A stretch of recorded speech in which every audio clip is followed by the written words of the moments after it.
সারা বিশ্বের মতো বাংলাদেশেও হৃদরোগের সংখ্যাটা দিন দিন কিন্তু বেড়েই চলেছে। কিন্তু সচেতন হওয়াটা, সময় মতো চিকিৎসা এবং সেই সাথে যদি সুযোগ্য বা সুস্বাস্থ্য সুনিশ্চিত করা যায় চিকিৎসার ক্ষেত্রে, তাহলে কিন্তু আমরা অনেকটাই এই হৃদরোগটাকে প্রিভেন্ট করতে পারবো বলে আমাদের কাছে মনে হয়। সুপ্রিয় দর্শক, আজ ২৯শে সেপ্টেম্বর বিশ্ব হার্ট দিবস এবং এই হার্ট দিবসের কিন্তু মূল লক্ষ্যই হচ্ছে হৃদরোগ সম্পর্কে মানুষকে সচেতন করা এবং প্রতিরোধমূলক ব্যবস্থা গড়ে তোলার জন্য যত ধরনের আমাদের আসলে ইনিশিয়েটিভ নেওয়া দরকার সে সম্পর্কে কিন্তু কাজ করা হচ্ছে এই হৃদরোগ দিবসের কিন্তু মূল লক্ষ্য। সুপ্রিয় দর্শক, আপনাদের সবাইকে আমন্ত্রণ জানাচ্ছে এখন টিভির নিয়মিত আয়োজন আরোগ্য নিকেতনে। দর্শক, আমাদের আজকের আলোচ্য বিষয় হচ্ছে হৃদরোগের সুস্থতায় জীবনের নিরাপত্তা। আর এই বিষয়টি নিয়ে কথা বলার জন্য আজ আমাদের সঙ্গে স্টুডিওতে এমন একজন ব্যক্তি, এমন একজন চিকিৎসক উপস্থিত রয়েছেন যিনি কার্ডিক চিকিৎসার অন্যতম একটি আস্থা বলা যেতে পারে। আমাদের সঙ্গে রয়েছেন অধ্যাপক doctor Lutfur Rahman, chief cardiac surgeon, Labaid hospital. Sir, আপনাকে স্বাগত জানাচ্ছি আমাদের আজকের অনুষ্ঠানে। আপনাকে ধন্যবাদ এই বিশ্ব হার্ট দিবসে আমাকে আমন্ত্রণ জানানোর জন্য। প্রতি বছর ২৯শে সেপ্টেম্বর বিশ্ব হার্ট দিবস আসে এটার, এবং আমরা এই প্রোগ্রাম করি, সচেতনমূলক প্রোগ্রাম করি, আলাপ আলোচনা করি। এটা একটা উদ্দেশ্য আছে। উদ্দেশ্য হচ্ছে এই মানুষকে হৃদরোগ সম্পর্কে সচেতন করা এবং এর প্রিভেনশন সাইডটাকে অ্যাওয়ারনেস ডেভেলপ করা, যে কী করলে হৃদরোগ হবে না। অনেক ইম্পর্টেন্ট। একবার হৃদরোগ হলে সেটা যতই চিকিৎসা করেন কিন্তু সেটাকে ফিটনেস ধরে রাখা কঠিন। আচ্ছা, একটা রিপেয়ারিং ওয়ার্ক একটা নতুন জিনিস এক না। তো আমরা যদি প্রিভেনশন করতে পারি, প্রিভেনশনের কোনো বিকল্প নাই। মানুষের জীবন একটাই এবং সেই জীবনটাকে যে সুস্থ রাখে সেটা হচ্ছে আমাদের হৃৎপিণ্ড। আমাদের হৃৎপিণ্ড প্রতি মিনিটে ৭২ বার বিট করে, স্পন্দন করে। ২৪ ঘন্টায় ১,০০,০০০ বার স্পন্দন করে। যে হৃৎপিণ্ড ১,০০,০০০ বার বিট করে, ঘুমের মধ্যেও করে, রেস্টে করে, সবসময়, এটা কতটুকু সুস্থ থাকা উচিত একবার ভাবলে আমরা বুঝতে পারবো। আচ্ছা। তো এই যে হৃদস্পন্দন যেন কখনো বন্ধ না হয় সেটার জন্য তো আমরা আসলে অনেক ধরনের কাজ করছি। এটার উদ্দেশ্যেই কিন্তু বিশ্ব হার্ট দিবস পালিত হচ্ছে এবং আমি যতটুকু জানি সারাদিন ব্যাপী কিন্তু আপনাদের বিভিন্ন ধরনের কর্মসূচি রয়েছে, থাকবে, আপনারা করবেন। একটু প্রথমে আপনার কাছে জানবো যে এ বছরের বিশ্ব হার্ট দিবসের প্রতিপাদ্য বিষয়টা আসলে কি? এই যে ১,০০,০০০ বার বিট মানে heart, don't miss a beat. এই যে don't miss a beat, beat যেন বন্ধ না হয়। আপনার বিট বন্ধ হবে, জীবন থেমে যাবে।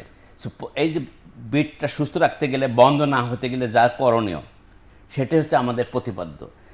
হার্টের ফাংশন বোঝানোর জন্যই ডোন্ট মিস এ বিট বোঝাচ্ছে। আসলে প্রতি বছর একটা স্লোগান নিয়ে আমরা আসি। তো বিট না থাকলে, স্পন্দন না থাকলে জীবন আমরা অসাড় হয়ে যাবো, তাই না? মৃত্যুর কোলে ঢলে পড়বো। পৃথিবীতে ১ নম্বর কিলার ডিজিজ এখন হৃদরোগ, হার্ট অ্যাটাক, মৃত্যুর ঝুঁকি, এরপরে কিন্তু ক্যান্সার। তো যেহেতু আমাদের এই হৃদরোগটা যদি আমরা চিকিৎসা করিও, তারপরেও তো সেটা মেনটেন্স করতে হয়। চিকিৎসা ব্যয়বহুল আছে এবং একটা এন্ড স্টেজ আছে, ফেইলোর আছে। এন্ড স্টেজ তো হার্ট ট্রান্সপ্লান্টে যেতে হবে। তো হার্ট ট্রান্সপ্লান্ট তো আমাদের দেশে ফিজিবল না। পৃথিবীর খুব অল্প সংখ্যক হার্ট ট্রান্সপ্লান্ট ফিজিবল হয়। কে দেবে হার্ট, তাই না? তো যে জিনিসটা পাওয়া যায় না সেই জিনিসটা অনেক ভ্যালু। যেমন ভীষণ চোখ, আমরা দেখতে, যদি ভীষণ লস করেন আমরা আর দেখতে পারবো না সুন্দর পৃথিবী। তো সেরকম আমার সুস্থ হৃদয়টা, সুস্থ হার্টটা যদি নষ্ট করে ফেলে দিই তাহলে আমি আর ফিরে পাবো না। ট্রান্সপ্লান্ট করতে চলা যায় না, অন্যের হার্ট ধার নিয়ে চলা যায় না। তো আমি বলবো এই বিশ্ব হার্ট দিবসে যেটা প্রিভেনশন নিয়ে আমরা আলাপ করব আর ট্রিটমেন্ট। বিগত ২ দশকে আমাদের ২০০০ সাল থেকে যে কার্ডিয়াক সার্জারিটা যে আমরা মডার্নাইজ করেছি বাংলাদেশে, আচ্ছা, ডায়াগনস্টিক ব্যাকআপ, সচেতনতামূলক কাজ, তারপরে treatment, angiogram, angioplasty, bypass surgery, valve repair, valve replacement, জন্মগত ডিফেক্ট, সব কিছুতেই বাংলাদেশ এখন অনেক অনেক এগিয়ে। বাংলাদেশ হৃদরোগ চিকিৎসায় বলা যায় গর্ব করতে পারে। পার্শ্ববর্তী দেশগুলোর সাথে আমরা তাল মিলিয়ে ব্যালেন্স করে আমরা কিন্তু আমাদের রোগীদের চিকিৎসা দিচ্ছি এবং খুব ভালো হয়ে বাড়ি যাচ্ছে, তারা আস্থার সাথে যাচ্ছে এবং প্রতিটা হাসপাতালে আমরা ফুল সুইং কাজ করছি। এখন ল্যাবেট হাসপাতালে আমরা খুব ভালো কাজ করছি। বিগত এই 2004 সাল থেকে ল্যাবেট কার্ডিয়াক হসপিটাল প্রায় 12,000 প্লাস, শুধু এই হাসপাতালে 13,000 অপারেশন হয়ে গেছে। এবং আমার লাইফে আমি প্রায় 15,000-এর মতো বাইপাস এই করেছি। বিষয়টা আমি একটু জানতে চাচ্ছি এবং আমাদের দর্শকদেরকেও কিন্তু জানাতে চাচ্ছি যে গত 2 দশকে আপনি প্রায় 15,000 প্লাস কার্ডিয়াক সার্জারি সম্পন্ন করেছেন। এই বিষয়টা যদি আমাদেরকে একটু বলতেন যে এই যে সফলতা, এটার পেছনে আসলে আপনার কি কি বিষয়ে কাজ করেছে? ডেফিনেটলি আপনার ডেডিকেশন ছিল, আপনার ইচ্ছা ছিল, এবং আপনি যে ইনস্টিটিউশনে আপনি কাজ করেছেন সবার একটা কিন্তু অবদান ছিল, সেটা একটু জানতে চাই। এটা একটা টিম ওয়ার্ক, লিড দিতে হয়েছে আমাকে, Definitely. টিম মেম্বারদেরকে ডেভেলপ করতে হয়েছে, দক্ষ টিম তৈরি করতে হয়েছে এবং নিজেকে অনেক ডেডিকেশনের মধ্যে যেতে হয়। সবসময় প্রত্যেকটা রোগীর হার্টবিটের সাথে নিজেরকেও একটা ব্যালেন্স করতে হয়, পেশেন্টগুলো ভালো আছে কিনা, আগামীকাল যে অপারেশনগুলো হবে সেগুলোর ফিটনেস ঠিক আছে কিনা, কোনো রোগীকে একটু 7 দিন বা 1 মাস পিছিয়ে অপারেশন করতে হবে কিনা, ফিটনেসটা অ্যাসেসমেন্ট, আচ্ছা, যে রোগীটা এই মুহূর্তে করতে হবে নাকি 7 দিন পর করতে হবে না 1 মাস পর করতে হবে। অথবা কিছু রোগী আছে যে অ্যালাউ করবে না, even tomorrow may not come in his life, আজকেই করতে হবে, এত ক্রিটিক্যাল ব্লক আছে। তারপর সেই ব্লকটা করতে গেলে তার কি সাপোর্ট লাগবে, বেলুন পাম্প সাপোর্ট লাগবে কিনা, তার কি কি প্রবলেম আছে, অপারেশনের পরে আমি লাইফ সাপোর্টটা তখনই খুলবো নাকি 1-2 দিন দেরি করব, অনেক কিছু প্যারামিটারগুলোর সাথে অভিজ্ঞতা যোগ হয়। এবং এই সিদ্ধান্তগুলো নিশ্চয়ই আপনাদেরকে খুব দ্রুত এবং ইনস্ট্যান্ট নিতে হয়। জি, এখানে যে জিনিসটা কাজ করেছে, অনেক আমার জীবনে অনেক অভিজ্ঞ দক্ষ সার্জনদের সাথে কাজ করেছি, বিদেশিদের। হ্যাঁ, এখানে অনেক দক্ষ সার্জন যাদের সাথে আমি ক্যারিয়ার শুরুতে ছিলাম। সো এই যে সাহস দিয়েছে আচ্ছা, এবং টেকনিক, প্রত্যেকটা স্টিচ বাইট কীভাবে, how to handle the heart. একটা ভাষা বুঝতে গেলে তো সেই ভাষার সংস্পর্শে যাইতে হবে। আমরা যদি একটা জার্মান ল্যাঙ্গুয়েজ শিখতে যাই, জাপানি, তো সেটা তো আমাদের সেখানে কাটাতে হবে। আমি যদি হার্টের ভাষা বুঝতে চাই, তাহলে যে ভাষাটা বুঝে দক্ষ সার্জন, তার কাছ থেকে আবার আমি শিখবো, আমি শিখে আবার আমি অন্যদেরকে শেখাবো। এই যে আমরা যে হার্ট হ্যান্ডলিং করে একটা অভিজ্ঞতা, দক্ষতা, হার্ট তো কথা বলতে পারে না, তার প্যারামিটারগুলো, ডায়াগনস্টিক টুলগুলো দিয়ে আমরা সিদ্ধান্ত নেবো যে ও এখন অপারেশনটা করা যাবে কি যাবে না। সেই জিনিসগুলো অনেক ইম্পর্টেন্ট ইস্যু। আর হসপিটালের যে জিনিসটা আছে, আধুনিক যন্ত্রপাতি, ইকুইপমেন্টস, রাউন্ড দি ক্লক, ডাক্তার, নার্স, আদার সাপোর্টিং স্টাফ, সেগুলো অ্যাভেলেবল করতে হবে, গুড ডায়াগনস্টিক ব্যাকআপ থাকতে হবে। তারপরে রোগীদেরকে যতটুকু মিনিমাম কস্টের মধ্যে আমরা দিতে পারবো, অ্যাফোর্ডেবিলিটি থাকতে হবে। আচ্ছা। সেই জিনিসগুলো আমাদের চিন্তাভাবনা করতে হবে। বাংলাদেশের এখনও হৃদরোগ চিকিৎসা পৃথিবীর যে কোনো দেশের সাথে কিন্তু আমরা অনেক সস্তা রাখছি, অনেক সস্তা। একটা কার্ডিয়াক অ্যানজিওগ্রাম করতে মাত্র যে সরকারিভাবে 8-10 হাজার টাকা লাগে, প্রাইভেটে হয়তো 20-25 হাজার টাকা লাগছে সেটা অ্যানজিওগ্রাম করতে, প্যাকেজের মধ্যে। আচ্ছা। আবার একটা বাইপাস সার্জারি করতেও 3 লাখ থেকে 5 লাখের মধ্যে প্রাইভেট সেক্টর, গভর্নমেন্ট সেক্টর হয়তো 1 লাখের মধ্যে হয়ে যাচ্ছে, যেটা $1,000 গভর্নমেন্ট সেক্টরে, বাইরে হয়তো প্রাইভেটে $3-4 হাজার। তো $3-4 হাজার কিন্তু আপনি যে কোনো জায়গায় যাবেন, অ্যানজিওগ্রামও হবে না। আচ্ছা, সেখানে একটা 10 ডেজ প্যাকেজ দিয়ে আমরা যে একটা সার্জারি করছি, এটা অ্যাফোর্ডেবল। তারপরে যে সমস্ত রোগী ফাইন্যান্সিয়ালি লিমিটেশন আছে, আমরা কিন্তু এখানে তাদেরকে কিছুটা প্রশ্ন থেকে যায়। তারপরেও কিন্তু আমাদের দেশে যেহেতু নিম্ন আয়ের মানুষও রয়েছে, তাদেরও কার্ডিয়াক প্রবলেম হচ্ছে। অনেকের ক্ষেত্রে কিন্তু এই এনজিওগ্রাম করাটা বা বাইপাস করাটা, স্ট্যান্টিং করাটা তাদের জন্য কিন্তু অতটুকু খরচেই কিন্তু তাদের জন্য অনেক বেশি হয়ে যায়। তো এই ক্ষেত্রে আসলে একজন সেজন্য চিকিৎসক আমাদের হিসেবে গভর্নমেন্ট সেক্টর কিন্তু ভালো ব্যাকআপ কভার করছে। জি। তারপর এটা বলবো যে এই হৃদরোগটা, করোনারি ডিজিজ বিশেষ করে একটু যারা অ্যাফ্লুয়েন্ট, যারা তাদের একটু বেশি হয়। তো কারণ একটু যারা ফাইন্যান্সিয়াল লিমিটেড, একটু যারা একটু কম ধনী, তাদের কিন্তু একটু ফিজিক্যাল ওয়ার্ক বেশি হয়, হাঁটা চলা। আর ধনীরা একটু সেডেন্টারি ওয়ার্ক করে বেশি, অ্যাংজাইটি টেনশন করে বেশি, এদের ব্লক হয় বেশি। জি। তো সেই জিনিসগুলো একটু আছে। ধনীদের রোগ বলে অনেকে, diabetes, hyper tension, coronary artery disease. কিন্তু বর্তমান যুগের কিছু সবারই রিসার্চ বা হচ্ছে। রিপোর্ট কিন্তু এবং বলছে যে নিম্ন আয়ের মানুষ বা গ্রামাঞ্চলের মানুষদের মধ্যেও কিন্তু হচ্ছে, হৃদরোগ দেখা আমরা দিচ্ছে। পাচ্ছি তো সেগুলো। এবং আমাদের বাংলাদেশে অনেক ইয়াং গ্রুপের 40+, 35+ ইভেন পাচ্ছি, 30, 35+, 40। তো আমাদের একটা মেজর অংশ হচ্ছে 50 to 60-র মধ্যে, ভেরি অ্যাক্টিভ লাইফে আমরা করোনারি আর্টারি ডিজিজ পাচ্ছি। সেই জিনিসগুলো আমাদের অনেক অ্যালার্মিং। তো আমরা এই ব্যাপারে যদি ট্রিটমেন্ট সাইট আমি বলবো, যা ওটা তো ইন্স্যুরেন্স কভার করতে হয় অনেকে, ফাইন্যান্সিয়াল আত্মীয় স্বজন দেয় অনেকে। আমি দেখেছি যে চিকিৎসা করতে গিয়ে ফ্যামিলি সবাই মিলে কন্ট্রিবিউট করে, এইভাবেই অনেক চিকিৎসাটা নিচ্ছে। এটা আমাদের কালচারের একটা অংশ আমি বলা জিজ্ঞেস যেতে করি পারে। আপনার ফান্ডিং কে হবে, কিভাবে করবে? তো সবসময় দেখি ছেলেরা দিচ্ছে, মেয়েরা দিচ্ছে, দেশ বিদেশ থেকে কিছু ফান্ডিং আসে। আবার অনেক সময় জামাইরাও দেয়, সান ইন ল যারা আছে শ্বশুর শাশুড়ি চিকিৎসা পার্টিসিপেট করে, সব কিছু মিলেই একটা যেখানেই ভালোবাসা আছে, সম্পর্ক আছে, সেখানে তারা কন্ট্রিবিউট করতেছে। এই জিনিস দিয়ে আমরা টিকে আছি। আমরা আসলে ইন্স্যুরেন্স কোম্পানির থেকে খুব কম পেশেন্টের ট্রিটমেন্ট সাপোর্ট পাই। আমাদের পুরা ভালোবাসার থেকে ফান্ড আসে, আমি দেখছি ছেলে মেয়ে আত্মীয় স্বজন ভাই ব্রাদার সবাই মিলে ফান্ডিং করে। এটা হচ্ছে অর্থাৎ বাংলাদেশের criteria। হৃদয়ের চিকিৎসার জন্য আসলে হৃদয় দিয়ে আসলে সবাইকে সহযোগিতা করতে হয় বা করা উচিত। তাই হচ্ছে। এই জায়গাটা আমি আরেকটা প্রশ্ন আপনাকে করতে চাই, সেটা হচ্ছে বাইরের কান্ট্রিগুলোতে কিন্তু স্বাস্থ্য বীমা রয়েছে প্রতিটা নাগরিকের, যেটা আমাদের বাংলাদেশে নেই। তো বাংলাদেশে কি আসলে এই স্বাস্থ্য বীমাটাকে আসলে প্রচলন করা যায় কিনা, এই প্র্যাকটিসটা শুরু করা যায় কিনা? এটাতে সরকারি উদ্যোগ লাগবে। সরকারি উদ্যোগ করলে পসিবল হয়, পসিবল হবে না এটা হইতেই পারে না। সারা পৃথিবীর সাথে তো আমরা তাল মিলিয়ে চলছি। পৃথিবীর যে সমস্ত R&D করে, যে সমস্ত গবেষণা করে, যেভাবে মানুষের কমন পিপলের কমন হেলথ প্রিজার্ভ করতেছে, বা সেটা আমাদের দেশে পসিবল। আমরা তো এগোচ্ছি আস্তে আস্তে। তবে আমাদের সচেতনতা হচ্ছে প্রথম লক্ষ্য। যেহেতু আমরা শিক্ষায় পিছিয়ে আছি, তো স্বাভাবিকভাবে সচেতনতা পিছিয়ে আছি। আমি বলবো হার্টের দিক থেকে সুস্থ থাকা কঠিন কাজ না। আপনি প্রথম হচ্ছে যে আমরা যে ডেইলি ফুড ইনটেক করি, কি খাবো না, খাওয়ার মধ্যে আমরা সবজি, মাছ, আমাদের দেশে অনেক মাছ চাষ হয় এখন, কিন্তু আমরা মাছের দিকে একটু ঝুঁকবো। আর মুরগি, তাই না, মাছ, মুরগি, সবজি যেগুলো, এগুলো থেকে আমরা থাকবো, ইনক্লাইন থাকবো। আর গরু, খাসি, তেল চর্বি কম খাবো। আর কার্বোহাইড্রেট ইনটেক যেটা আমরা বলবো ভাত, রুটি একটু কমাই দেবো। আর এসব ফুড সাইড গেল। আর ফাস্ট ফুডটা একটু অ্যাভয়েড করবো।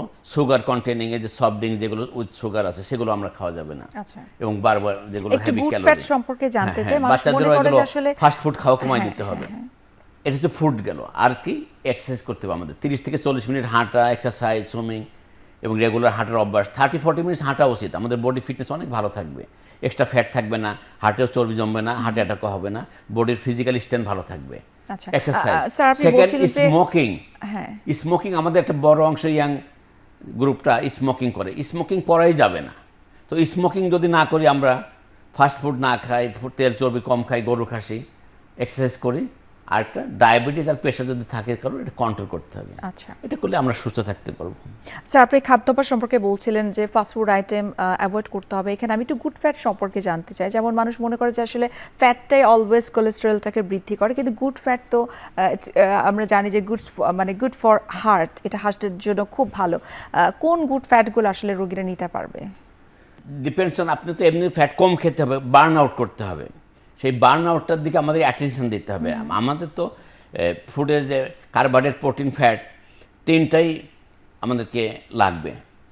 ভিটামিনস, মিনারেলস, সেগুলোর মধ্যে যেগুলো ফ্যাট জমে যায়, ঘি জমে যায়, যে সমস্ত বাটার অয়েল জমে যায়, সেগুলো খাওয়া যাবে না। যেগুলো জমবে না, সাধারণ ভাষায়, সেগুলো খাবেন। আর তেলের ব্যাপারে আমি বলবো, সিড অয়েলটা খুবই অ্যাভয়েড করা উচিত।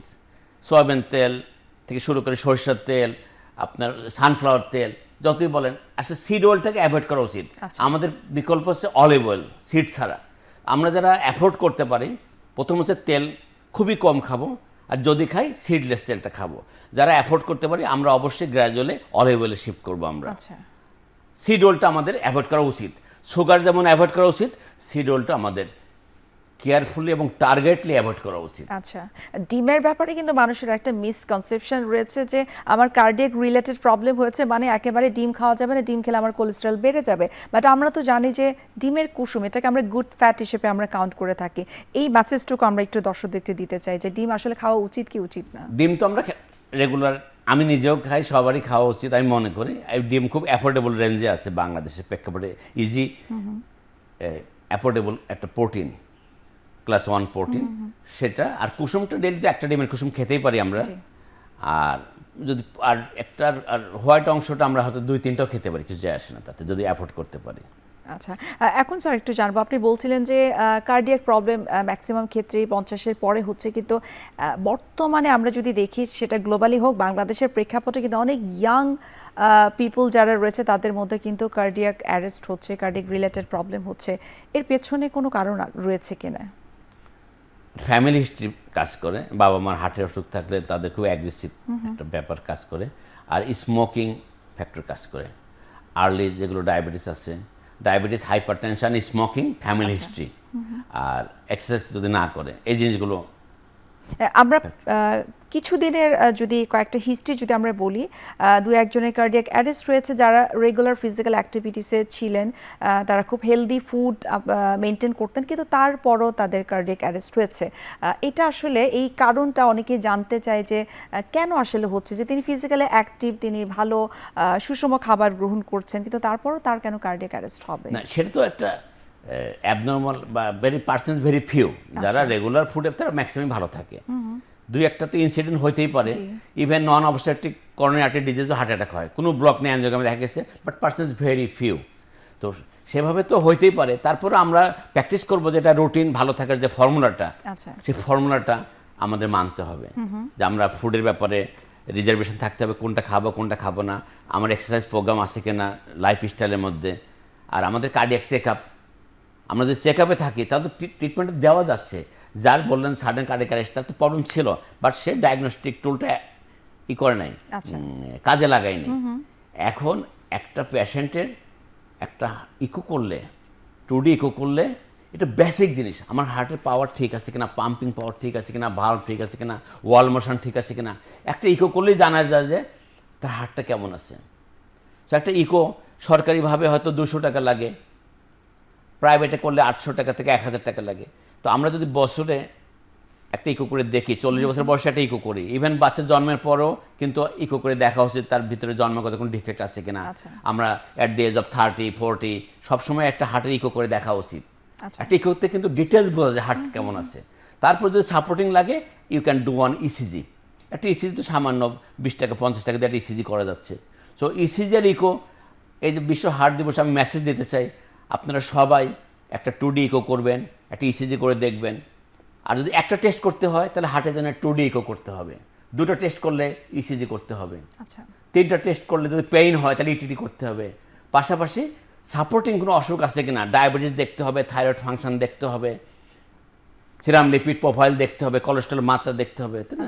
এই জিনিসগুলো বায়োকেমিক্যাল যে প্যারামিটার, রক্তের মধ্যে আমার রক্তটা পারফেক্ট আছে কিনা, ব্লাডে যদি cholesterol level bad cholesterol high থাকে, হ্যাঁ, এলডিএল কম, হ্যাঁ বেশি, এইচডিএল কম, তাহলে তো আমি বুঝতে হবে যে আমি এটা ডেঞ্জার সিচুয়েশন। টোটাল কোলেস্টেরল যদি হাই থাকে, আমাদের সাবধান হতে হবে, ট্যাবলেট খাবো এবং এক্সারসাইজ করবো। সো ব্লাড সুগার এবং লিপিড প্রোফাইল দেখতে হবে, থাইরয়েড ফাংশন দেখতে হবে। এটা তো 3টা ব্লাড টেস্ট লাগবেই আমাদেরকে। আচ্ছা স্যার, আমরা এই কার্ডিয়াক ডিজিজগুলো নিয়ে আরেকটু বিস্তারিত জানবো, বিশেষ করে এখন লক্ষণগুলো সম্পর্কে আপনার কাছ থেকে জানার চেষ্টা করব। তবে একটা বিরতির সময় হয়ে গেছে, আমরা বিরতি নিচ্ছি।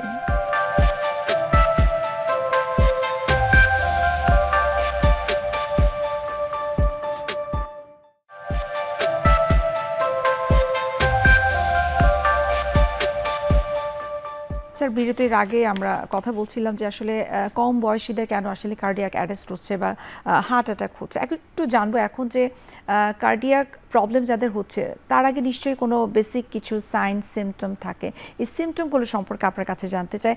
সেখানে আমার একটু জানার ইচ্ছে, এবং অনেকেই জানতে চায়, যেমন অনেকের কার্ডিয়াক অ্যাটাক হওয়ার আগে তাদের চেস্ট পেন হয় এবং সেটাকে অনেকে মনে করে যে আমার হয়তো গ্যাস্ট্রাইটিসের কোনো প্রবলেম, সেটার জন্য হয়তো আমার বুক চিনচিন ব্যথা করছে, সেটাকে গুরুত্ব না দিয়ে তারা গ্যাস্ট্রিকের কোনো মেডিসিন খেয়ে নিচ্ছে। সো কার্ডিয়াক অ্যাটাকের আসলে কোনো স্পেসিফিক কোনো সাইন সিমটম আছে কিনা, যেটি দেখে আসলে উনি বুঝতে পারবে যে না, এটা গ্যাস্ট্রাইটিকের কোনো অসুবিধা না, এটি আসলে বুকের ব্যথা বা কার্ডিয়াক রিলেটেড কোনো একটা অসুবিধা।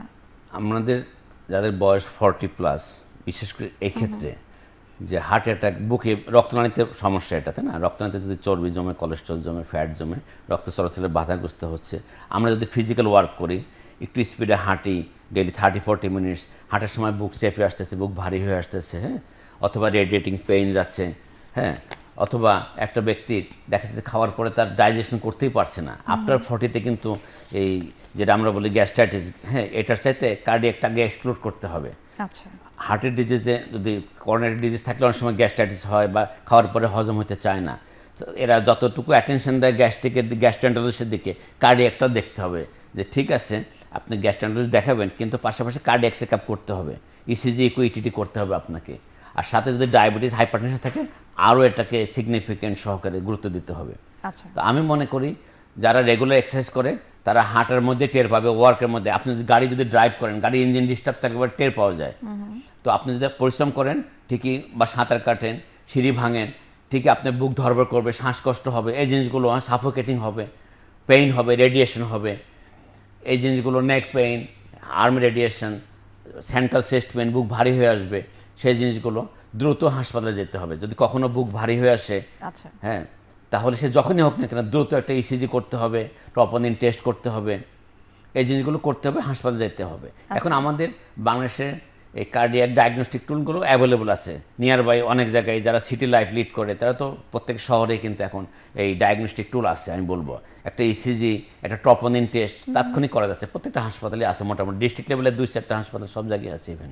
আচ্ছা, তারপরে তো আমরা বলতে পারি যে বুকে এই ধরনের বুকে চাপ অনুভব করা বা ব্যথা হওয়ার সঙ্গে সঙ্গেই ইমার্জেন্সিতে আপনি যে কয়েকটা টেস্টের কথা বললেন, ট্রোপোনিন, ইকো, ইসিজি করার মাধ্যমে কনফার্ম হওয়া যাবে যে এটা আসলে গ্যাস্ট্রিকের ব্যথা নাকি এটা আসলে কার্ডিয়াক অ্যাটাকের কোনো সাইন এবং সিমটম। এখন আপনার কাছে একটু জানতে চাই যে আসলে শহরাঞ্চলে আসলে অনেক ধরনের কার্ডিয়াক চিকিৎসার সুযোগ সুবিধা রয়েছে, গ্রামাঞ্চলে বা প্রত্যন্ত অঞ্চলে কিন্তু সেই সুবিধাটা একটু কম। তো সেই সুবিধাটা যেন আসলে তৈরি করতে পারি, এক্ষেত্রে একজন চিকিৎসক হিসেবে আসলে আপনার প্রত্যাশাটা কি? আমি যেটা দেখলাম, কি করা যেতে পারে? আমার কিন্তু গ্রামের সাথে কানেকশন আছে। আচ্ছা, আমি গ্রাম সম্বন্ধে আইডিয়া আছে। গ্রামের মানুষ এখন কিন্তু ভালোই আছে, গ্রামের পরিবেশ ভালো। ঢাকা শহরটাই নষ্ট হয়ে গেছে। আমি তো ঢাকা শহরে যাতায়াত করি। ঢাকা শহরে যে সমস্ত রোডের যে অবস্থা, ট্রান্সপোর্টের, ভেহিকেলগুলোর কোনো মান নিয়ন্ত্রণ নাই, আনসেফ। আমরা বিশেষ করে গ্রামেই সেফ। গ্রামে অ্যাক্সিডেন্ট খুবই কম হচ্ছে এখন। গ্রামের সমস্ত গ্রাম এখন রোড পাকা হয়ে গেছে। গ্রামে এই ইলেকট্রিক যে সমস্ত ব্যাটারি চালিত যে ভেহিকেলগুলো সুন্দরভাবে তারা চালাচ্ছে। প্রত্যেকটা গ্রামে তো আর কার্ডিয়াক সেন্টার দেওয়া সম্ভব না, ডায়াগনস্টিক সেন্টার চলবে না। এটা তো একটা ভাইবিলিটি থাকতে হবে। তো আমি মনে করি থানা, ইউনিয়ন লেভেল থেকে থানা লেভেল বা ডিস্ট্রিক্ট লেভেলে পৌঁছতে আমাদের এখন বেশি সময় লাগছে না, কারণ আমাদের ওই যে ইলেকট্রিক ভেহিকেলগুলো আছে। সো আমরা ইজিলি ডিস্ট্রিক্ট লেভেলে পৌঁছতে পারবো। তো আমরা ডিস্ট্রিক্ট লেভেলের চিকিৎসাটা মান উন্নয়ন করতে হবে এই মুহূর্তে। প্রত্যেকটা ডিস্ট্রিক্টে যাতে কার্ডিয়াক সিসিও থাকে, করোনারি কেয়ার ইউনিট থাকে, ডিস্ট্রিক্টে এই থ্রম্বোলাইসিস, তারপর প্রয়োজনে ক্যাথল্যাব, অ্যাঞ্জিওগ্রাম, অ্যাঞ্জিওপ্লাস্টি। আর হার্টের যে সার্জিক্যাল ট্রিটমেন্টটা সব ডিস্ট্রিক্টে এখনও পৌঁছানো সম্ভব হয়নি, ডিভিশন লেভেলে গিয়েছে কিছু। তো আস্তে আস্তে এক্সপান্ড করবে, কারণ এটা তো একটা ভাইবিলিটি থাকতে হবে, অ্যাফোর্ডেবিলিটি থাকতে হবে, এক্সপার্ট ডক্টর লাগবে, আপনার উন্নত মানের অভিজ্ঞ দক্ষ কার্ডিয়াক সার্জন প্রত্যেক ডিস্ট্রিক্টে পৌঁছানো সেন্টারে। এখন আমরা ওই লেভেলে পৌঁছি নাই, হয়তো 200 কার্ডিয়াক সার্জন বাংলাদেশে কাজ করছে এখন। তো এটা তো ঢাকা শহরে একটা বড় অংশ কভার করে, যেহেতু একটা মেগা সিটি। পাশাপাশি খুলনা, রাজশাহী, চিটাগাং সব জায়গায় কিন্তু হচ্ছে। এবং ক্যাথল্যাব, পুরানা মেডিকেল কলেজগুলোতে সব জায়গায় এখন অ্যাঞ্জিওগ্রাম, অ্যাঞ্জিওপ্লাস্টি হচ্ছে। এবং প্রাইভেট হসপিটাল ডিস্ট্রিক্ট লেভেলে বাংলাদেশের প্রায় পুরানা 64 ডিস্ট্রিক্টের সবগুলোতেই 80% অ্যাঞ্জিওগ্রাম, অ্যাঞ্জিওপ্লাস্টি ফ্যাসিলিটি আছে। সো বাংলাদেশের কার্ডিয়াক চিকিৎসা এখন অনেক দূর অ্যাডভান্স হয়েছে, যার জন্য আমরা যে কোনো এই পরিবর্তিত পরিস্থিতিতে, বর্তমানে মনে করেন যে ভিসা লিমিটেশন আছে, তাই না, পার্শ্ববর্তী দেশগুলোতে, সেগুলোতে কিন্তু আমরা সমস্ত রোগী এখন কাভার করতে পারছি।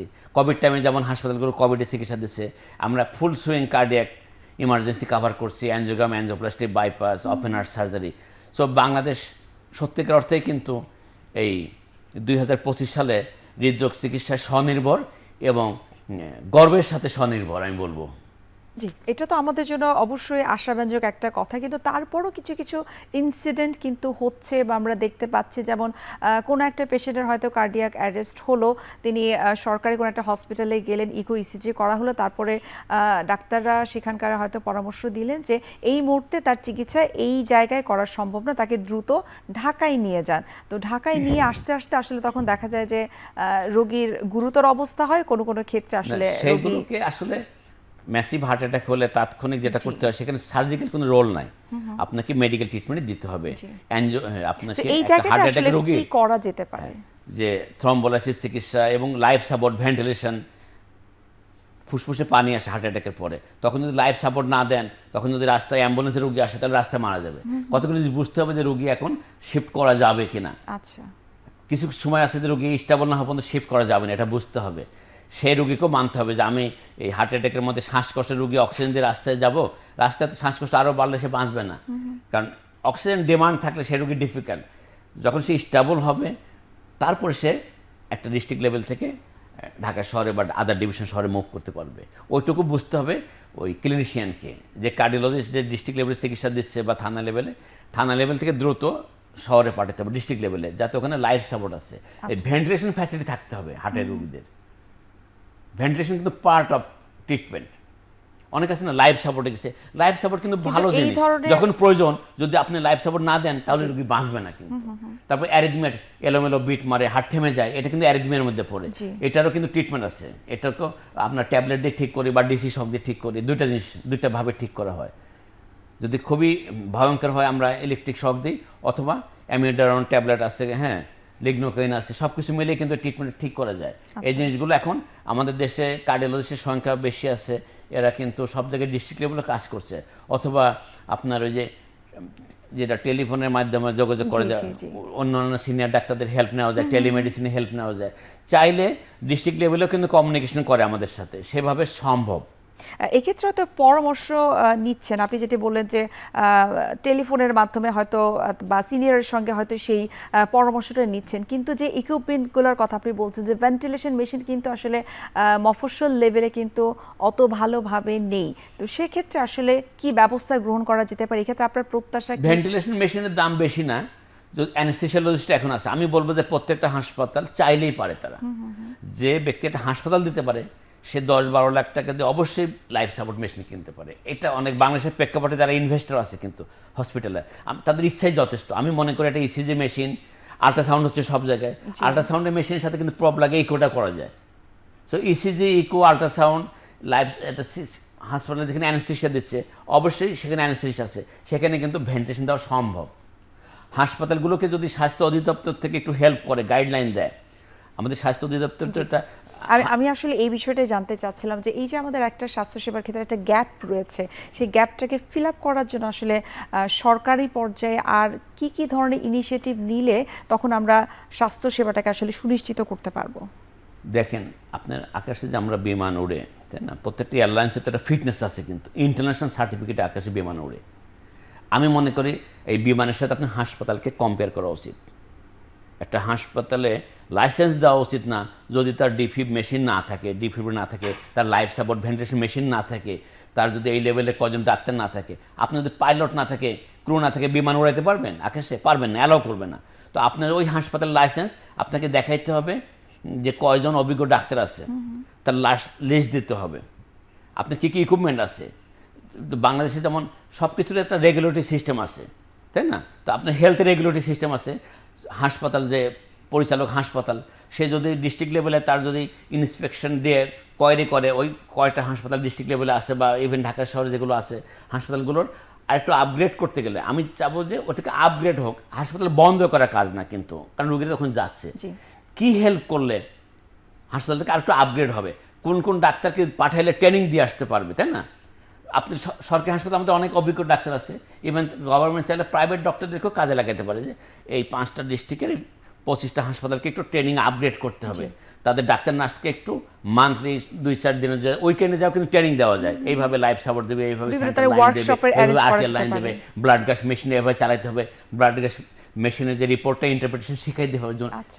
এটা ইচ্ছাই যথেষ্ট, আর এর বাইরে কিছু লাগে না।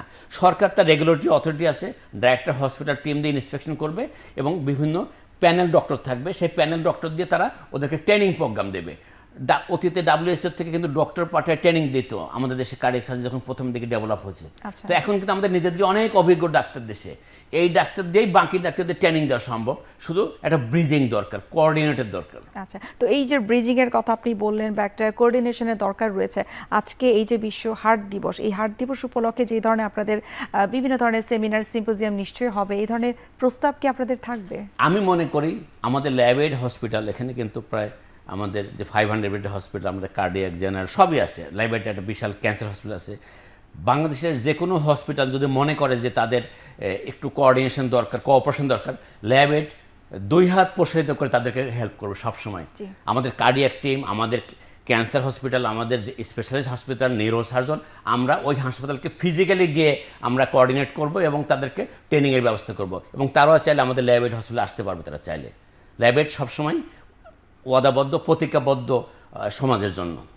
জি, এবং এটা হয়তো আমরা আশা করতে পারি যে প্রতিটা হসপিটালের কাছ থেকেই এই ধরনের যেন সহযোগিতাটা আসে।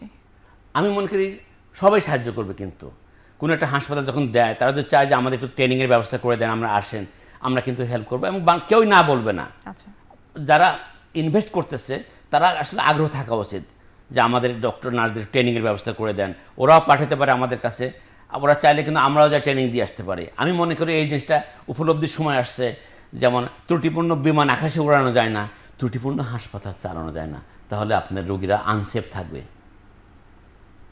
এক্ষেত্রে স্যার আপনার কাছে আরেকটা বিষয় একটু জানবো, যেমন আপনি বলছিলেন যে আসলে সঠিক খাদ্যাভ্যাস যদি কারো না থাকে, ফিজিক্যাল অ্যাক্টিভিটি যদি কারোর কম থাকে, সেডেন্টারি লাইফস্টাইল যদি কেউ মেনটেন করে, তার ক্ষেত্রে কার্ডিয়াক অ্যাটাক অথবা হৃদরোগজনিত সমস্যা হওয়ার সম্ভাবনা অনেক বেশি থাকে। তার পাশাপাশি যেমন অনেকে খুব স্ট্রেসফুল লাইফ লিড করে, সঠিক সময়ে তার পর্যাপ্ত ঘুমটা সম্পন্ন হয় না, এটি কি আসলে কার্ডিয়াক ডিজিজ হওয়ার ক্ষেত্রে ট্রিগার করে কিনা? সব কিছুর একটা solution, formula 1, physical work, exercise করলে পরে মেন্টাল টেনশনও, মেন্টাল হেলথও ভালো হয়ে যাবে, ফিজিক্যাল হেলথও ভালো থাকবে। আচ্ছা, এবং তার স্ট্রেংথ, তার ফিজিক্যাল ওয়ার্ক ক্যাপাসিটি, সে সব জায়গায় ভালো থাকবে। লেখাপড়া না করলে যেমন ভালো ছাত্র হওয়া যায় না, ভালো টিচার ছাড়া ভালো ছাত্র, ভালো বস ছাড়া কাজ শেখা যায় না। আমি তো বাতাসে কাজ শিখি নাই, তাই না? আমার এই পার্শ্ববর্তী দেশ বিদেশে বহু নামি দামি ডাক্তারদের কাছ থেকে আমি অনেক ফাইন ট্রিক্সগুলো শিখেছি। বড় ব্যক্তির সান্নিধ্যে না আসলে বড় ব্যক্তি হওয়া যায় না। আমি মনে করি বড় হসপিটাল জুনিয়র ডাক্তারদের কাজ শেখা উচিত, সরকারি বেসরকারি বিভেদ রাখা উচিত না। কোনো হাসপাতাল যেমন সরকারি বেসরকারিভাবে ভাগ করা উচিত না, কোনো শিক্ষা প্রতিষ্ঠান সরকারি বেসরকারি ভাগ করা উচিত না। পৃথিবীতে সরকারি বেসরকারি যেখানে স্ট্যান্ডার্ড, সরকারি বেসরকারি চলবে না। আচ্ছা, কারণ ম্যান মেড এভরিথিং। তো ম্যান মেড জিনিসের এখানে গভর্নমেন্ট একটা রেগুলেটরি অথরিটিতে আপনি কোয়ালিটি মেনটেন করতে পারবেন না। সেটা সরকার কিন্তু প্রাইভেট হাসপাতালগুলোর রেগুলেটরি অথরিটি তারা দেখছে, কিন্তু তাই না? হার্ভার্ড বিশ্ববিদ্যালয় প্রাইভেট, তাই না? তো আপনাকে বুঝতে হবে যে সরকারি বেসরকারি বিভেদ করা যাবে না, বৈষম্য থাকা যাবে না। সরকারি বেসরকারি কিন্তু একটা বৈষম্য, আপনাকে এক ভাবতে। তো সরকারি হাসপাতালেও অডিট থাকা উচিত, তারা কয়টা চিকিৎসা দিচ্ছে, আউটকাম কি, প্রাইভেটে কয়টা। যেমন আমাদের ল্যাবরেট হাসপাতাল কিন্তু অ্যাক্রিডিটেড হাসপাতাল।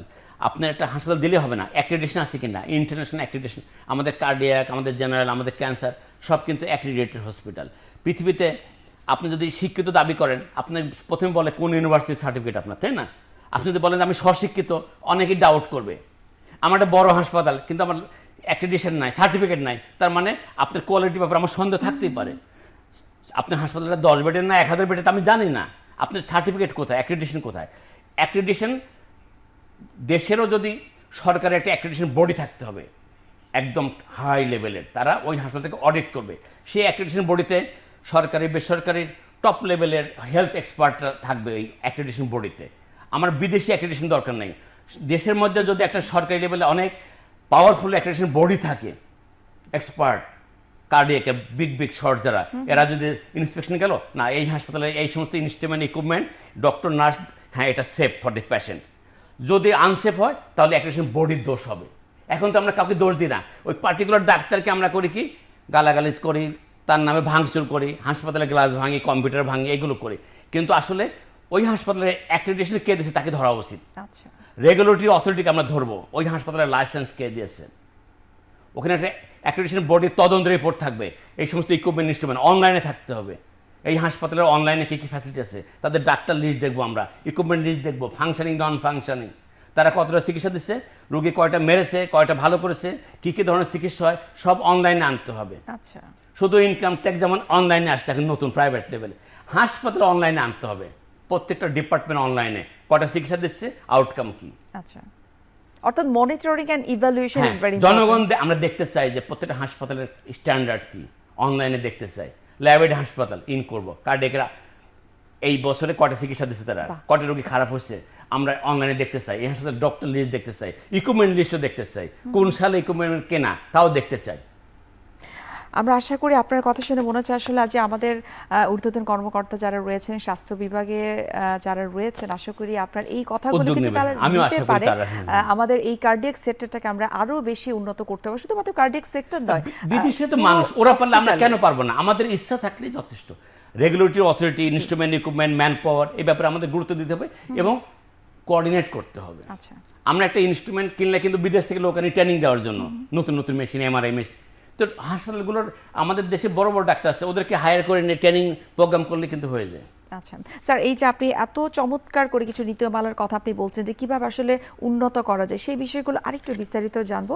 আরও একটা বিরতির সময় হয়ে গেছে, আমরা বিরতি নিচ্ছি।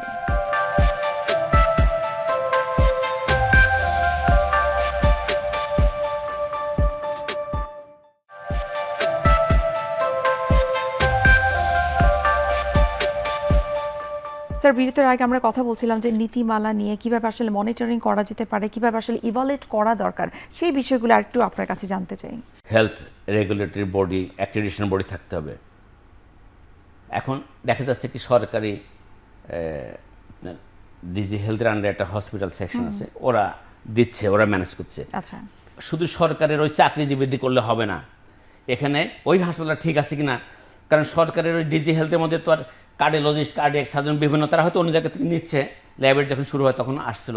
আমি মনে করি একটা স্থায়ী বাংলাদেশ যেমন মেডিকেল অ্যান্ড ড্যান্স কাউন্সিল আছে রেগুলেটরি, হসপিটালের ব্যাপারে একটা অ্যাক্রিডিটেশন, যে এই হাসপাতালটা ওই accredited by the highest regulatory authority, এইটা একটা অ্যাক্রিডিটেশন বডি তৈরি করা খুবই জরুরি হসপিটাল ক্লিনিক্যাল সার্ভিসের জন্য।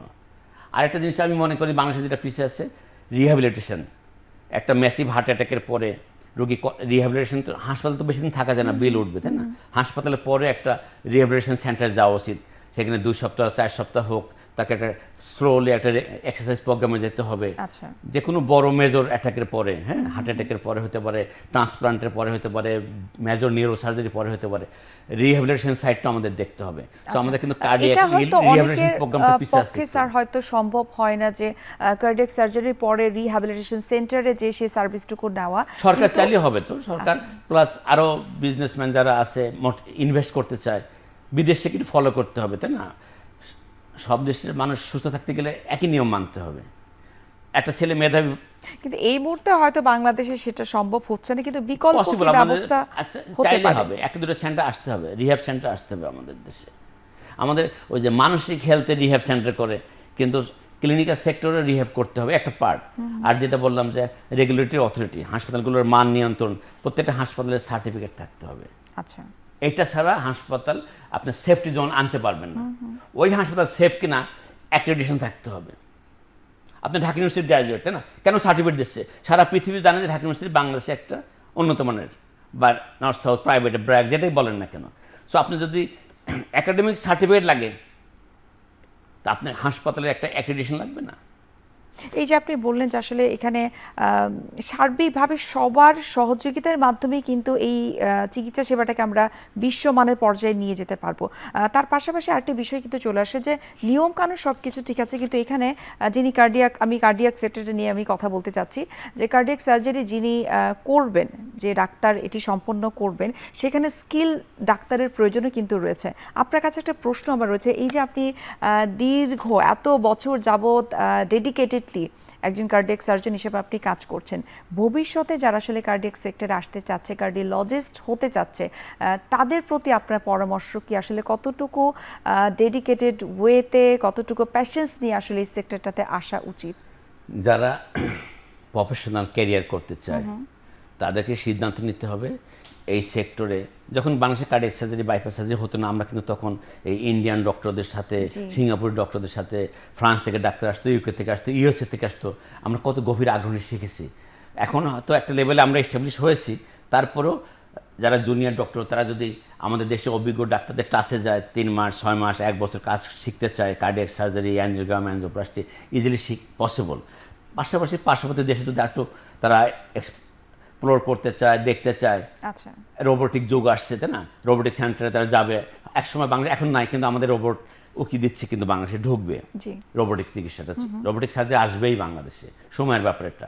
তো জুনিয়র যারা আছে তারা যদি রোবোটিক সেন্টারগুলোতে কাজ করে, এখন তারা যেমন ছোটোবেলায় সাঁতার শিখে একরকম কোয়ালিটি আসে, বড়োবেলায় দুর্বল হয়ে যায়। তো ট্রেনিংটা ছোটোবেলায় শিখলে আরও বেটার হবে তার, তাই না? ছোটোবেলায় তো ইনটেক পাওয়ার ভালো থাকে। আমি যেমন অনেক আর্লি ক্যারিয়ারে সমস্ত অভিজ্ঞ ডাক্তারদের সাথে, সে দিল্লি অ্যাপোলোর শিব সাধন, ভবানন্দ, মুরালি বেট্টা, দিলীপ মেসে, কত ডাক্তার, শ্রীরাম শঙ্কর, আরব বিদেশে, নাম বলে শেষ করা যাবে না। এরা যে আমাকে কত আদর করতো আর কতভাবে কাজ শেখাইতো। এবং আমি যতটুকু জেনেছি যে তারা আপনার কার্ডিয়াক সার্জারির ক্ষেত্রে আপনার কাজ থেকে অসম্ভব রকমের প্রশংসা করতেন, যে এই ধরনের নিখুঁত কাজ তারা কমেই দেখেছেন। আমাকে তো অনেক প্রশংসা করতো। দিল্লি অ্যাপোলোর চিফ যে ভবানন্দ, সে বলতো আমি অল ইন্ডিয়াতে অনেক বছর প্রফেসর ছিলাম, 30 ইয়ার্স, তোমার মতো খুব জিনিয়াস আমি খুব কম পেয়েছি, ইউর সো জিনিয়াস, আমার তোমার শেখাতে আমার খুব ভালো লাগে। ইন্ডিয়ান ডক্টররা সিঙ্গাপুরের, তো এই সমস্ত আমি অনেকে এই উইকেন্ডে নিয়ে আসতাম আমার থিয়েটারে, ওরা জটিল কেসগুলো করে দিত। তো আগ্রহ থাকতে হবে। আমার সেন্টারে কিন্তু অনেক জটিল কেস হয়, মানে আনথিঙ্কেবল জটিল কেস করি আমি। হার্ট অ্যাটাকের পর হার্টের পর্দা ফেটে গেছে, ফুল ড্যামেজ, সেটা অ্যাপিক্যাল, বেজাল, অল। আমি কোনো কেস ফেরত দেওয়ার কোনো রেকর্ড নেই আমার লাইফে। I do all case with more than 99% success rate. আচ্ছা, ভিএসআর যেটা হার্ট অ্যাটাকের পরে পর্দা ফাটার মতো জটিল অবস্থা তো নাই, অ্যাওর্টিক ডিজিজ সবই করে দিই আমি। জটিল দুর্বল হার্ট, পাম্পিং পাওয়ার 15%, 20%, হার্ট কেটে ছোট করে দেওয়া, তারপরে quality surgery, total arterial, lima দিয়ে অল আর্টেরিয়াল গ্রাফট দিচ্ছি। আর্টেরিয়াল গ্রাফটের উপরে পৃথিবীতে কোনো স্ট্যান্ডার্ড বাইপাস সার্জারি হয় না। আমার রেগুলার সার্জারি হচ্ছে বিটিং হার্ট এবং আর্টেরিয়াল সার্জারি। এই যে গতদিন একটা রোগী, আমি 4টা আর্টেরিয়াল গ্রাফট করেছি 5-7 বছর আগে, মনে হয় ইন্ডিয়াতে কোনো কাজে গেছিলো, ওরা আবার মনে হয় চেক করছে, দেখছে প্রত্যেকটা গ্রাফ এত ভালো কাজ করছে, আমি নিজেও খুব ইমপ্রেস। ওরা খুব প্রশংসা করছে, দিল্লির একটা হসপিটাল, হ্যাঁ, বলছে যে তোমার সার্জন তো আসলে চিনি, উনি খুব ভালো, বাট আসলে আমরা অ্যানজিওগ্রাম করে দেখলাম আউটকাম খুবই ভালো। এই যে টোটাল আর্টেরিয়াল যে গ্রাফগুলো করি, এটা তো life time guarantee, believe me, it never close. Lima দিয়ে যদি কেউ সার্জারি করে নিখুঁত হাতে, ওটা লাইফ টাইম ইন্স্যুরেন্স, ওই ব্যক্তির আর হার্ট নিয়ে চিন্তা করতে হবে না। আচ্ছা, এই যে আপনি চমৎকার করে আপনার আপনার কাজের কথা আপনি বললেন, কতটুকু আসলে প্যাশেন্স নিয়ে, ধৈর্য নিয়ে, ডেডিকেশন নিয়ে আপনি কাজ করেছেন, যেটা হয়তো এখনকার যুগে, আমি সবার ক্ষেত্রে বলবো না, কারো কারো ক্ষেত্রে, কোনো কোনো চিকিৎসকের ক্ষেত্রে কিন্তু সেই ডেডিকেশনটা কম থাকে।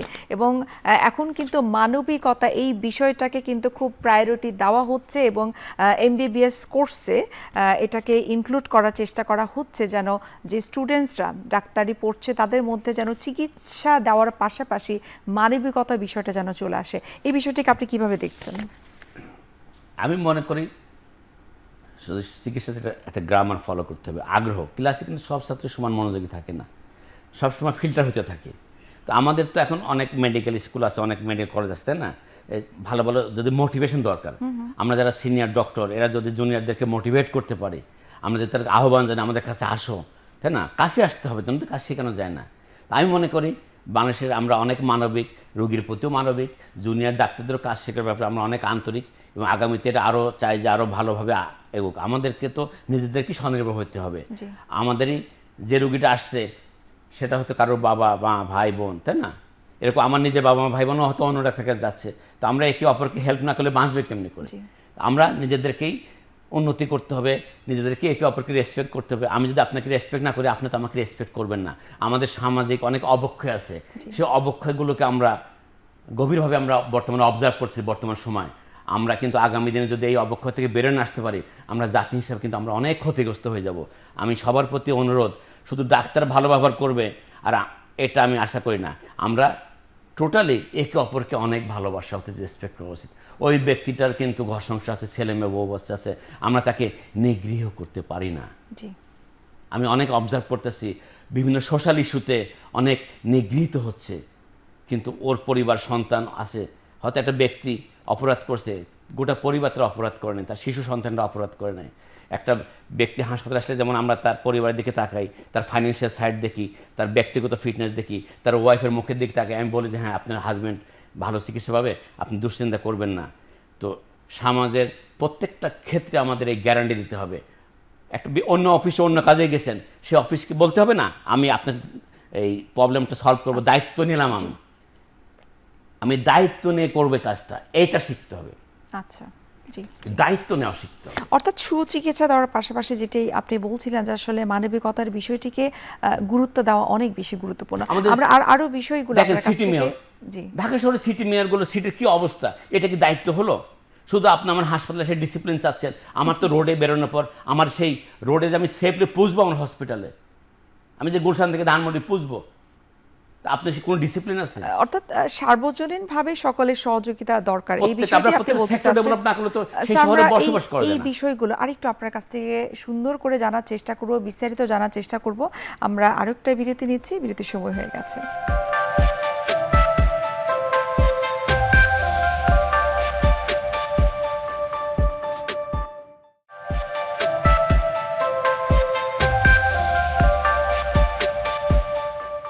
স্যার, বিরতির আগে আমরা কথা বলছিলাম যে চিকিৎসা দেবার ক্ষেত্রে যেমনটা আপনি বলছিলেন যে শুধুমাত্র চিকিৎসকের দায়িত্ব নয়, সেখানে কিন্তু সবার কিন্তু পার্টিসিপেশনের দরকার রয়েছে, সবার সহযোগিতার দরকার রয়েছে। এখানে আর কোন কোন ধরনের চেঞ্জেসগুলো নিয়ে আসতে পারলে আসলে এটা আমাদের জন্য মঙ্গলজনক হবে? আমি মনে করি হসপিটাল যে ম্যানেজমেন্ট, এটার অনেক বড় জিনিস। যেমন ডাক্তার নার্স একটা বেড সাইড দিচ্ছে, কিন্তু এটা রুগী যে আসার পর যে ওয়েলকাম করলো, তাই না? আমরা 5 স্টার হোটেল যখন যাই, শুরুর থেকে দেখে না শেষ পর্যন্ত, check in and check out পর্যন্ত কিন্তু একটা সিস্টেম আছে। হসপিটালেও check in and check out পর্যন্ত ম্যানেজমেন্ট ভালো থাকতে হবে, হাউস কিপিং থাকতে হবে, ওয়েলকাম করতে, ফুড, তার নিউট্রিশন, তার ড্রেস, তার কোঅপারেশন, এভরিথিং, হাইজিন। হাসপাতাল ম্যানেজমেন্ট দিকে অ্যাটেনশন দেওয়া উচিত, যারা হসপিটালের পিছিয়ে ইনভেস্ট করে। ম্যানেজমেন্টটা অনেক ভালো হওয়া উচিত, ম্যানেজমেন্টটাকে কর্পোরেট লেভেলে যাওয়া উচিত। আর দ্বিতীয়ত হচ্ছে যে আপনাকে আমরা যেটা বলবো যে হার্ট দিবসে আমরা বলবো যে ফুডের ব্যাপারে আমরা সচেতন হব, মাছ, সবজি, মুরগি এগুলো খাবো, ডিম খাবো, গরু, খাসি, তেল, চর্বি, অতিরিক্ত কার্বোহাইড্রেট, ফাস্টফুড আমরা অ্যাভয়েড করব। আচ্ছা। 30 থেকে 40 মিনিট আমরা নিয়মিত সবাই হাঁটবো, পরিবারের সবাই হাঁটবো। আমরা দেখবো যে কে হাঁটছে না তাকে হাঁটার ব্যবস্থা করব। আমরা যেমন ছোটো শিশুটার যত্ন নিই, সে স্কুলে যাচ্ছে কিনা, প্রাইভেট টিউটর আসছে কিনা, আমরা হেলথের ব্যাপারে সবাই সচেতন। আমাদের পরিবার ওই ব্যক্তির বয়স 40+, বা এই ইয়াং ছেলেটা ফাস্টফুড খাচ্ছে, ওকে গাইড করব। আমরা 40+দেরকে গাইড করবো, আপনার হাঁটা কম হচ্ছে, এক্সারসাইজ করতে হবে, ট্রেডমিল কিনতে হবে, যদি রাস্তায় হাঁটার জায়গা না থাকে ট্রেডমিলে হাঁটতে হবে, ব্যায়াম করতে হবে, ফ্রি হ্যান্ড ব্যায়াম করতে হবে, মেডিটেশন করতে হবে। পাশাপাশি আমরা সবাই এই বিশ্ব হার্ট দিবসের একটা প্রতিপাদ্য আমাদের দেখবো যে পালস ঠিক আছে কিনা, কোনো বিট মিস হচ্ছে কিনা, ডোন্ট মিস এ বিট, এবারকার প্রতিপাদ্য। নিজের পালস নিজেই দেখা যায়। সো বিট ঠিক আছে কিনা, বিট অতিরিক্ত বেশি নাকি কম বিটেরও চিকিৎসা করতে হবে, অতিরিক্ত বিটেরও চিকিৎসা, বিট মিস করলেও চিকিৎসা করতে হবে, পরিশ্রম করলে শ্বাসকষ্ট হলে কার্ডিয়াক চেক আপ করতে হবে। প্রত্যেকটা ব্যক্তি একটা ইকো করবেই সারা জীবন। 40 ইয়ার্স হলেই ইকো, 2D ইকো করে দেখা যায় যে হার্টের পাওয়ার কেমন। আমি যদি হার্টের পাওয়ার না জানি, হাউ আই ক্যান ওয়ার্ক? আমি যদি আমার গাড়ির ইঞ্জিন ক্যাপাসিটি না জানি, আমি লং ড্রাইভ কী করব?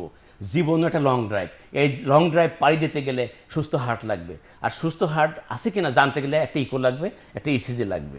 এবং এই যে আপনি বললেন খুব চমৎকারভাবে যে সুস্থ হার্টের জন্য কিছু নিয়মকানুন মেনে চলাটা অনেক বেশি গুরুত্বপূর্ণ। আপনি খাদ্যাভ্যাসের কথা বললেন, আপনি ফিজিক্যাল অ্যাক্টিভিটিসের কথা বললেন, এখানে গিয়ে স্ট্রেস কন্ট্রোলও অনেক গুরুত্বপূর্ণ একটা বিষয়। কিন্তু যে এই যে মেসেজগুলো অনেক সময় দেখা যায় প্রত্যন্ত অঞ্চলের মানুষগুলো কিন্তু তাদের কান পর্যন্ত পৌঁছাচ্ছে না। তো সেক্ষেত্রে ডিজিটাল মিডিয়া বা সোশ্যাল মিডিয়ার মাধ্যমে কিভাবে আসলে এটার প্রচার প্রসারণা করা যেতে পারে, বা বিকল্প কি আসলে ব্যবস্থা রয়েছে? আমরা দেশ অনেক ডক্টরের পেজ আছে, আমার একটা পেজ আছে, ডক্টর লুৎফর রহমান একটা পেজ আছে, পেজে অনেক কিছু সাজেশন থাকে।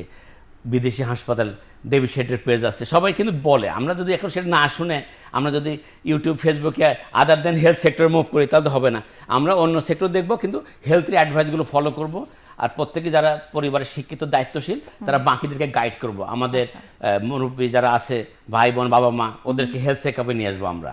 একটা ইকো করে এই বিশ্ব হার্ট দিবসে প্রতিপাদ্য হওয়া উচিত। প্রত্যেকেই আপনারা 40 বছর যাদের প্লাস, প্রত্যেকেই 2D ইকো করে নেন। মাত্র 800 টাকা, 200 টাকা থেকে 800 টাকা খরচ হবে। একটা ইকো আর ইসিজি করে আজকেই জেনে নিন আপনি সুস্থ আছেন কিনা। আশা করি আমাদের আজকের অনুষ্ঠানের মাধ্যমে দর্শকরা আপনার এই পরামর্শটুকু জানার চেষ্টা করবেন, বোঝার চেষ্টা করবেন, সেই সাথে ইকো করবেন। আমি আরেকটা বিষয় একটু জানতে চাই যে যারা আসলে প্রত্যন্ত অঞ্চলে যে কমিউনিটি ক্লিনিকগুলো রয়েছে, সেখানে যে হেলথ কেয়ার প্রোভাইডার যারা রয়েছে, তাদেরকে কি ট্রেন আপের মাধ্যমে এই বিষয়গুলোকে আরও একটু স্প্রেড করা যায় কিনা, সচেতনতামূলক যে কাজগুলো রয়েছে? অবশ্যই সম্ভব। আমি মনে করি যে প্রত্যেকটা হাসপাতালে ইসিজি আর ইকো মেশিনটা, অন্তত 2D ইকোটা, বেশি colour Doppler, low cost machine, ultrasound যেটা দিয়ে করি সেটা দিয়ে 2D ইকো করা সম্ভব। এটা ইকো করে আমাদের হার্টের যে কোনো একটা নার্সও কিন্তু জানে হার্ট ঠিক আছে কিনা। একটা নার্সকে ট্রেনিং দিল। আমরা যখন কাজ করতাম সেই দিয়ে যে আমাদের ইকো কিন্তু নার্স করতো, ইন্ডিয়ান নার্সরা কাজ করতো না, ডক্টর ইকো করতো না। কিন্তু ইকো টেকনিশিয়ান, ইকো নার্স করে, ডক্টর লাগে না ইকো করতে। টেকনিশিয়ান আর নার্স যথেষ্ট। সো তারা বলবে যে হ্যাঁ ঠিক আছে। সো আমরা এই ইকো যে মেশিনটা যখন কিনবে, ওই কোম্পানি প্রোভাইড করে দেবে ওই ডাক্তার নার্সকে, ইভেন একটা সিম্পল গ্র্যাজুয়েট যারা, হ্যাঁ, ওরাই কিন্তু ইকো করতে পারবে। জি। আমরা এই ইকোটা ইসিজি করার জন্য কিন্তু কার্ডিওলজিস্ট খোঁজার প্রয়োজন নাই, এটা টেস্ট। এবং এটাই কিন্তু প্রাইভেট হসপিটাল যদি আমরা বলি বা গভর্নমেন্ট হসপিটালগুলো যদি আমরা বলি, সেখানে কিন্তু টেকনিশিয়ান নার্স যারা রয়েছে তারাই কিন্তু সেটা করছে। এবং নার্সের কারিকুলামে কিন্তু প্র্যাকটিক্যাল ট্রেনিং করেন আমরা, আমাদের দেশে কিন্তু নার্সদেরকে এই ইকোটা শেখানো হয় না। এটা ইজিলি ইকো প্রপ দিয়ে দেখা উচিত। এটা 4টে চেম্বার, 2D, হ্যাঁ, 4 চেম্বার, খুবই সিম্পল, মানে সীমাহীন সিম্পল। জি। নার্সদেরকে শেখায় দেওয়া উচিত, তাহলে আর ইকো নিয়ে কার্ডিওলজিস্ট খুঁজতে হবে না। আচ্ছা, এখন আপনার কাছে একটু জানবো, এই যে আমাদের বাংলাদেশের প্রেক্ষাপটে আমরা যদি চিন্তা করি, আমরা হয়তো মধ্যম আয়ের মানুষ, নিম্ন আয়ের মানুষ আমরা এখানে রয়েছি, কিন্তু তারপরে দেখা যায় যে কার্ডিয়াক রিলেটেড কোনো প্রবলেম হলে আমরা কিন্তু দেশে চিকিৎসা কথা চিন্তা না করে পার্শ্ববর্তী দেশগুলোতে চলে যাই। আজকে বিশ্ব হার্ট দিবস উপলক্ষে আপনার কাছে জানতে চাই যে কার্ডিয়াক সেক্টরটা যে কতটুকু আসলে সমৃদ্ধ হয়েছে আমাদের দেশে, সেটা যদি আমাদের দর্শকদের উদ্দেশ্যে একটু বলতেন। আমরা কার্ডিয়াক চিকিৎসায় শতভাগ স্বনির্ভর। কেউ চাইলে বিদেশ যেতে পারে, যাবে না কেন? যে কোনো চিকিৎসায় আলাপ করতেই পারি আমরা, কিন্তু দেশ বিদেশে পার্শ্ববর্তী দেশ 2 ঘন্টা ড্রাইভ করলে, তো ফ্লাই করলে আমরা যাচ্ছি। সো আমরা ফিরে আসি, কিন্তু ওই রোগীরা কিন্তু আবার দেশেও চিকিৎসা নিচ্ছে। সো আমরা দেশ বিদেশে কোনো ডিমার্কেশন করব না। ডক্টর সারা পৃথিবীতে, আমরা ডক্টর। সো আমাদের কাছ থেকে যেখান থেকে রোগী আসুক, বিদেশ থেকে আসলে আমি দেখে দেবো, আবার আমার দেশের মানুষও বিদেশে গেলে ওরাও দেখে দেবে। এই জায়গায় আমার কোনো রিজার্ভেশন নাই। পেশেন্ট ক্যান গো এনি হয়, বাট আমরা স্বনির্ভর থাকতে চাই। আমাদের হাসপাতাল যাতে বিদেশে মানের হয়, আমাদের আস্থা এবং ভালোবাসার জন্য বিদেশের চাইতেও ভালো হয়। আমরা আরো, বিদেশিরা তো আমাদের দেশের মানুষকে এত ভালো নাও বাসতে পারে, আমরা যত ভালোবাসবো। আমি তো আসলে ভালোবাসার কারণে কিন্তু এত দূরে এগিয়েছি। আমি রোগীদেরকে অনেক ভালোবাসি, মানে জান প্রাণ দিয়ে আমি চেষ্টা করি ও যাতে ভালো হয়ে বাড়ি যায়। রোগীর মুখে, রোগীর পরিবারের মুখে হাসি ফোটানোই আমার জীবনের একমাত্র লক্ষ্য। অসম্ভব ধন্যবাদ আপনাকে। আবার যাই, হ্যাঁ, আপনাকে অসংখ্য ধন্যবাদ এই বিশ্ব হার্ট দিবস উপলক্ষে, যে আমরা শুধুমাত্র আসলে ডিজিজ নিয়ে নয়, নানাবিধ বিষয় নিয়ে আজকে আমরা আলোচনা করেছি। আশা করি আজকের অনুষ্ঠানের মাধ্যমে আমাদের দর্শকরা এই যে কার্ডিয়াক ডিজিজ, এটার প্রিভেনশন কিভাবে করা যেতে পারে, এবং যারা ঊর্ধ্বতন কর্মকর্তা যারা রয়েছে স্বাস্থ্য বিভাগের, আপনি যে পরামর্শগুলো দিয়েছেন, আশা করি সবারই এই বিষয়টা নজরে আসবে, সেই বিষয়ে আসলে তারা পদক্ষেপ নেওয়ার চেষ্টা করবে। আবারও ধন্যবাদ জানাচ্ছি, এবং এত ব্যস্ততার মাঝে যে আপনি সময় দিয়েছেন, এখন টিভির পক্ষ থেকে অনেক অনেক শুভকামনা। আপনাকে ধন্যবাদ। সুপ্রিয় দর্শক, এতক্ষণ আপনারা দেখছিলেন এখন টিভি নিয়মিত আয়োজন আরোগ্য নিকেতন। আজ এখানে শেষ করছি, দেখা হবে আবার আপনাদের সঙ্গে। সে পর্যন্ত আপনারা সবাই ভালো থাকুন, সুস্থ থাকুন। আল্লাহ হাফেজ।